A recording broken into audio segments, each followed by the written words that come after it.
Let's talk about probably the simplest thing that you could do to ensure the safety of your credit lines, and that is simply to pay your bills on time. Simple, I know, right? Everyone pays their bills on time. Jay, this is stupidly simple, right? But understand, there's nuances to this, and over the years now, the number one thing that I've seen that kills, really good credit journeys is this simple mistake. Now, I'm not just talking about missing a payment because you forgot to pay. We're talking about studs. We're talking about guys who have auto pay set up, who have, they're juggling dozens of cards, and something slips through the cracks. This one thing happens, and it wipes out $20, $40, $50,000 in credit. Let's talk about it. All right, so let's talk about an unfortunate thing that I see happening all the time in the credit community, which you're seeing on the screen right now. This is from somebody in the community, in a Wallet Monkey community, and they had their accounts shut down with Citibank. And this wasn't because they weren't paying. This wasn't because they had high balances. This wasn't because they tried to game the point system or manufacture spend or anything like that. It's simply because they had auto pay set up. They moved over direct deposits to a new bank account and forgot to update the auto pay. Yes, that's what happened. And believe it or not, a lot of people actually fall for this or have this happen, right? Make this mistake, whatever you want to call it. It's like you get rolling and you've got so many accounts now in terms of credit accounts, and you want to continue to build new relationships at new banks, right? So we have to set up these new checking accounts. Oh, but then I want to get data points. I want to get transactional history, right? So then I'm going to move over my direct deposit. What do? I forget to update the bank account that was set up for the auto pay on these credit cards. Bill comes due, it gets returned, it can't take the payment out, and there you go. Adverse action happens. So the adverse action is kind of interesting. Depending on the bank, it goes differently, but with Citi, we're going to cover that, and I'm going to flow through some other banks. I'm going to also flow through solutions that you can do for this, and we'll wrap up there. So this happened because essentially moved away from Navy Fed as his primary direct deposit, moved into another bank to, again, start to build data points, completely forgot that this was one of the accounts that he had set up through the Navy Fed. So when a direct deposit stops, all the money's out. So like in a month, I think over the span of like a month or two, essentially run out of money in the Navy Fed account. Citibank goes and hits for, I think it was like a minimum payment too. It's not like this guy, like I said, it's not like he had maxed out cards, and they go to take the payment, doesn't go through, and they immediately shut down all of his accounts. They immediately shut down his checking account, everything. And some banks will email you, some banks will send you out some sort of, adverse action notification or message on your account or something like that. In the case of Citibank, and this isn't the first person, there's actually another one, is they don't actually send it out. So let me pull this up really quick. All right, so here it is. Let's blow this up really big. Yeah, and again, I'm blurring out names. They talked about this in the Discord. If you join the Discord and get around these people, they're open about talking about it. I'm just not trying to put their information on blast to the general public here. But yeah, Citi closed both of my accounts because I had to return payment. Stopped using Navy Fed as my primary account. It was still listed as the primary bank account to take the minimum payment out of. So initiated 2 payments in a matter of a week or two. They responded by closing both the accounts, and been on the phone with customer service. There's nothing they can do to reopen it. Lost $20,000 in credit lines, which you just saw in the previous screenshot. So that's all the same guy. And when you call them up, there's really nothing they can do because the algos, the whatever automated processes are so stringent now. There's not a whole lot that the customer service reps can do. You can try and escalate this. I've heard of this working before, especially if you weren't carrying a balance and you have like high 750s to 800 credit scores. Sometimes this can work. Just don't count on it. Here's the other guy. Here's the other situation. Bro, I lost 3 Citi cards that way. I went from small bank to Chase and forgot to change the bank. I had 2 return payments and they closed all my cards. A $17,500, a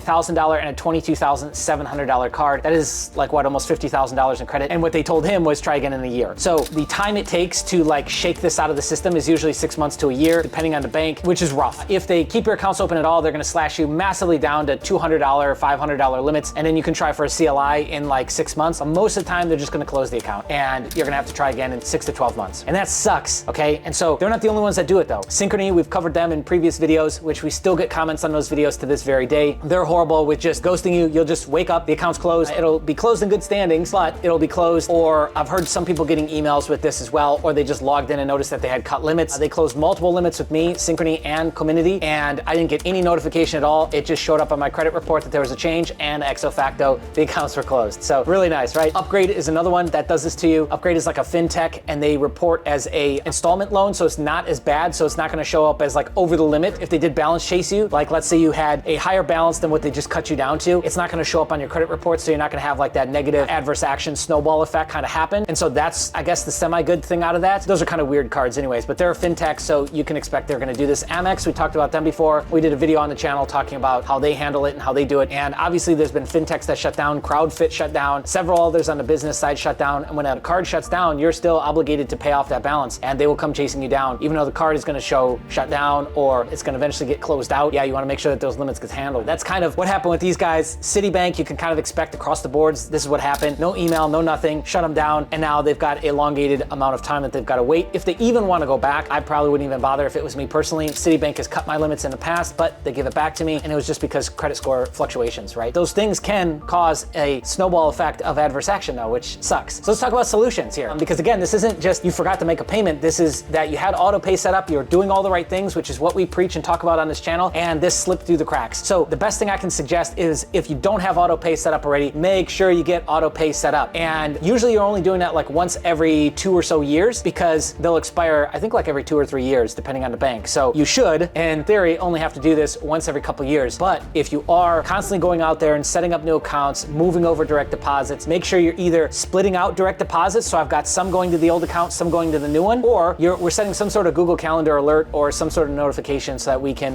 we'll remind ourselves that we've just gone and done this, right? And this takes a little bit of time of getting used to, especially if you're new to like okay, now we're gonna start churning checking accounts and I'm starting up this new habit. Like I said, it's really easy for something like that to fall through the cracks. These are guys who have hundreds of thousands of dollars in access to credit now that this happened to. So don't think this can't happen to you, I guess is a big takeaway as well. But yeah, we gotta get more methodical with trying to set the habit in play and, setting Google alerts or phone alerts in some capacity to remind us to either change up our banking and our auto pay or, something, split out the direct deposits. Like I said, we got to do something there because even though things like this can happen, I still do think it's smart to alleviate risk by setting up multiple bank accounts and at least splitting it out 50-50 and having payments taken out of this account, payments taken out of that account, and we go half and half with expenses. Or maybe you go all your expenses on this one and then this one over here we just use for our personal life so that there's less likelihood of it getting hacked and that affecting now my whole stack of automated payments getting taken out or something. I still think that is an extremely valuable thing to do, especially with the rise of cyber risks, I guess, and cybersecurity issues. It's like at the time of shooting this video just the other day, supposedly every single social security number was just hacked and now is dumped onto the deep web. So the risk is like at an all-time high in terms of your identity getting stolen. It's just a matter of time that that's going to happen. So I still do think that these things are important. Again, it's just another layer to the game now that we have to deal with is things like this. So anyways, I'd love to hear your thoughts in the comments below, experiences you've had with Citibank or others with cutting lines, things like this, and just let me know what you think and what you'd like to see in future videos. That's all I've got for you, my friends. Thank you so much for watching, and we'll catch you in the next one.